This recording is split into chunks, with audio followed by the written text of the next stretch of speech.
Hi, I'm Cheryl Gordon, and I wanted to show a lying down version of the joint freeing series.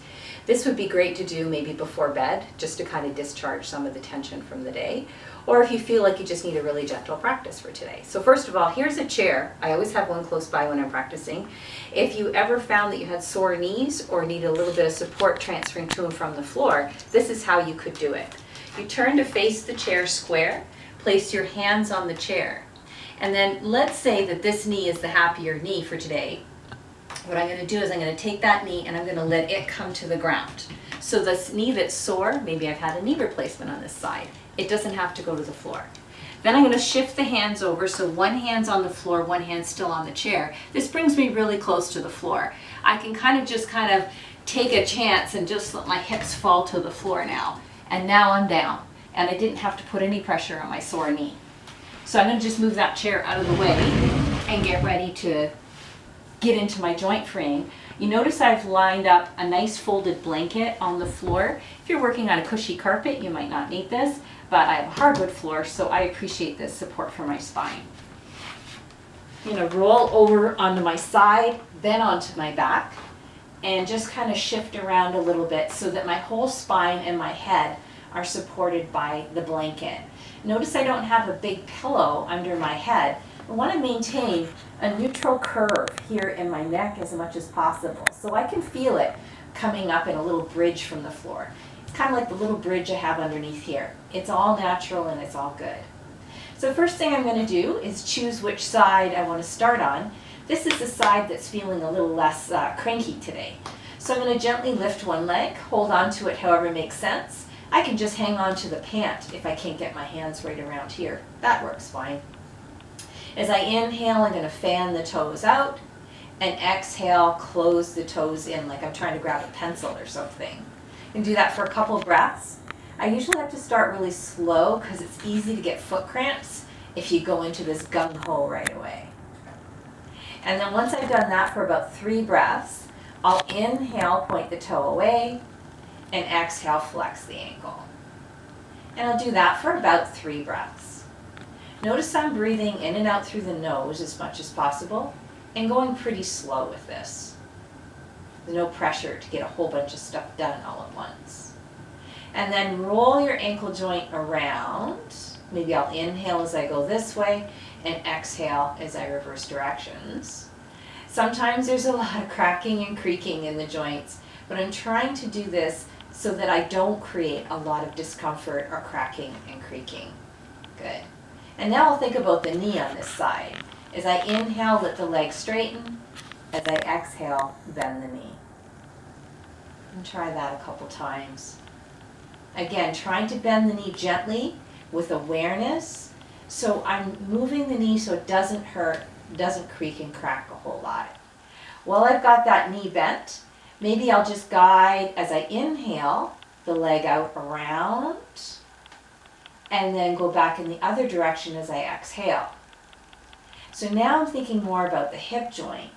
This movement takes the thigh bone and rolls it right around in the hip socket. And when I do this, I'm creating all kinds of lubrication, stimulus for the connective tissue to learn how to slide and glide again. And then let's rest for a moment, just noticing how just that little bit of movement has left this side of the body feel a lot more excited, a lot more awake and integrated. Then when you're ready, you can inhale, and as you exhale, gather the other leg up gently. Now I'm going to let this leg go flat so you can see better, but you can keep this knee bent. Inhale, fan your toes. Exhale, gather the toes into the ball of the foot. Go slow because the foot can be a little bit sleepy after being in hard-soled shoes all day.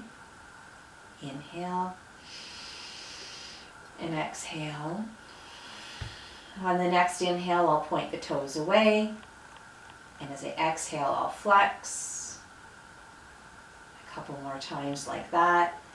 Just noticing if the ankle is moving in a straight line. Sometimes the ankle moves all over the place if there's some weakness or some old injuries there. Inhale, rotate the ankle joint. Exhale, go in the other direction. And notice how it's just the foot that's moving. The rest of the leg is still waiting its turn. It's helpful to isolate the joint and have it just move by itself. So knee straightens on the inhale, bends on the exhale. And there's no pressure for your knee to go to a certain end point. This movement is different every day for every person. So we're just asking the question, what does my knee do today? Inhale, circling the hip around in one direction, and exhale, leg moves in the other direction. So you want to try to bring your awareness now to the point where your leg joins into your body and noticing that the leg bone can move around. The circles might look different for each person each day, but we're still paying attention.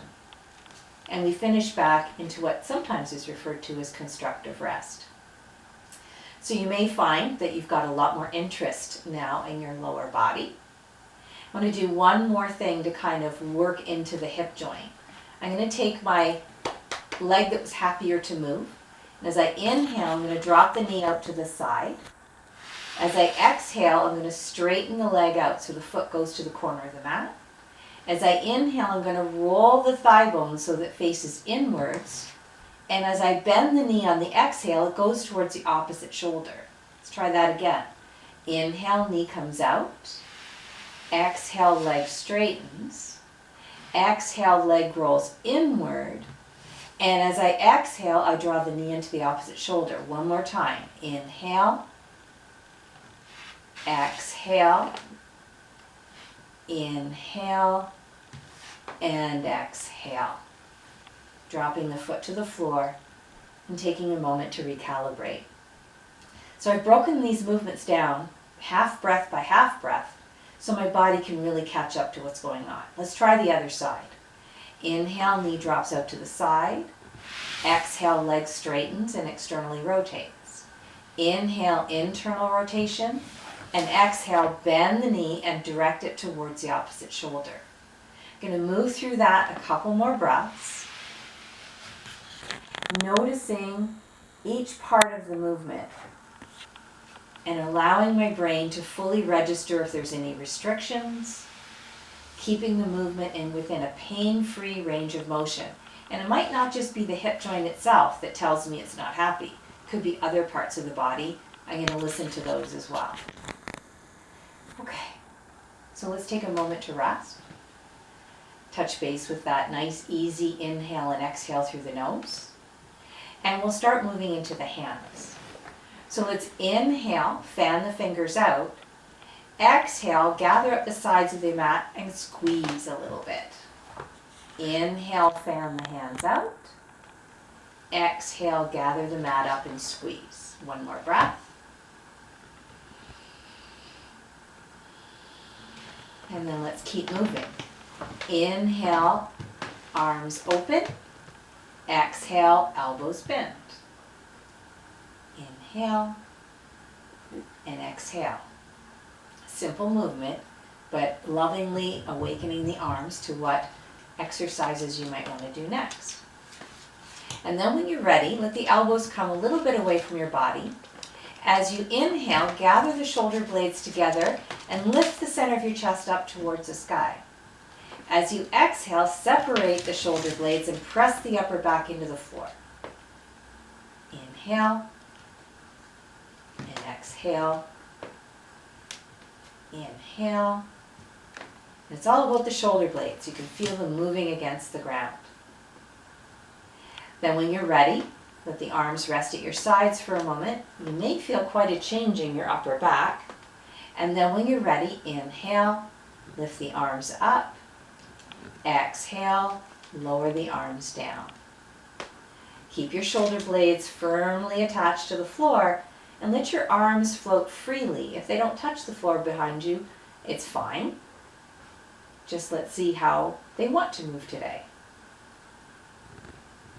And the last movement for the shoulders involves taking the arms into kind of a cactus position.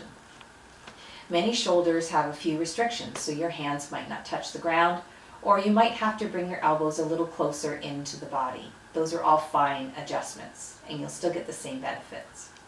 Let's inhale when our arms are in the cactus position, And as you exhale, rotate the hands under to touch the ground, perhaps beside your hips. Inhale and exhale. One more time.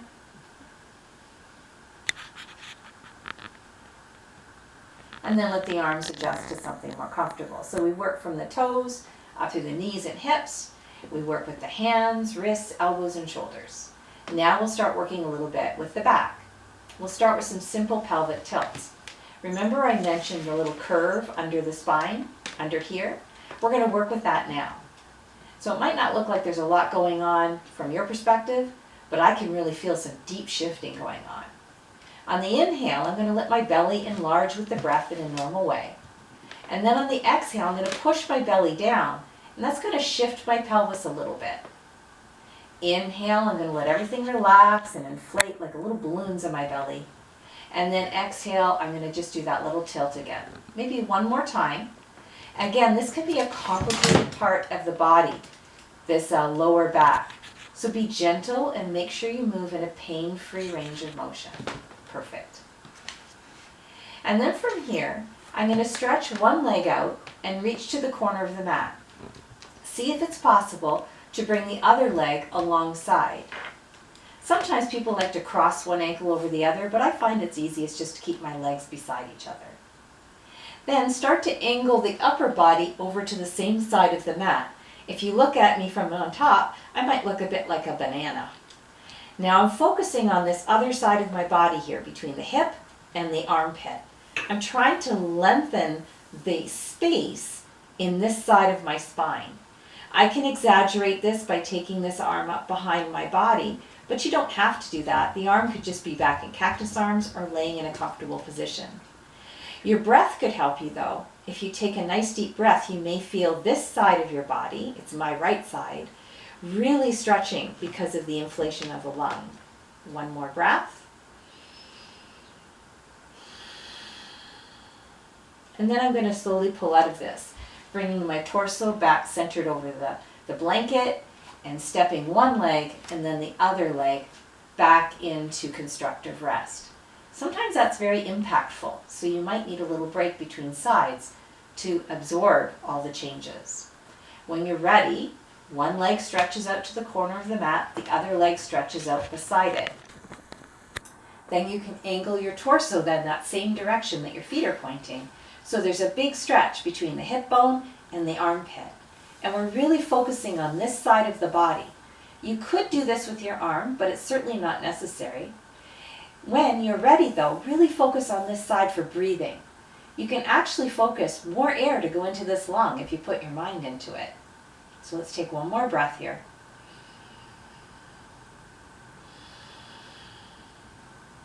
And then we'll slowly peel out of this banana shape back into our constructive rest, just to recalibrate. The last thing I want to do is an easy supine twist. So I'm going to take the block and have it ready because I know my legs don't always want to go all the way to the floor and I certainly don't want to strain anything. So I'm going to inhale here. Exhale, point the knees to one side. Inhale back to center, and exhale, point the knees to the other side. I'm trying to keep both of my shoulders on the ground, keep my spine kind of relaxed in the upper third. And then as I'm turning the knees from side to side, I'm looking for just a little rotation through the waist. I'm not forcing the legs to the ground.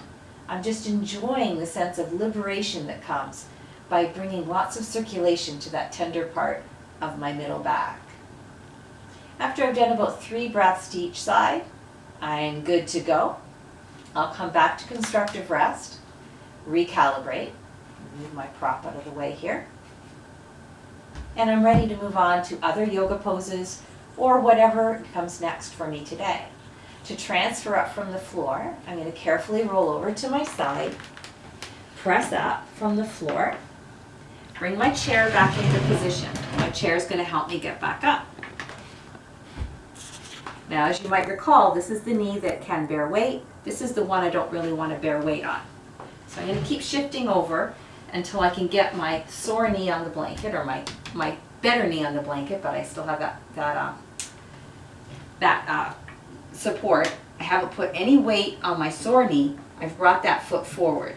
The happier knee today is bearing the weight. Hands on the chair, tuck the back toes under, and step back up to a standing position. Namaste.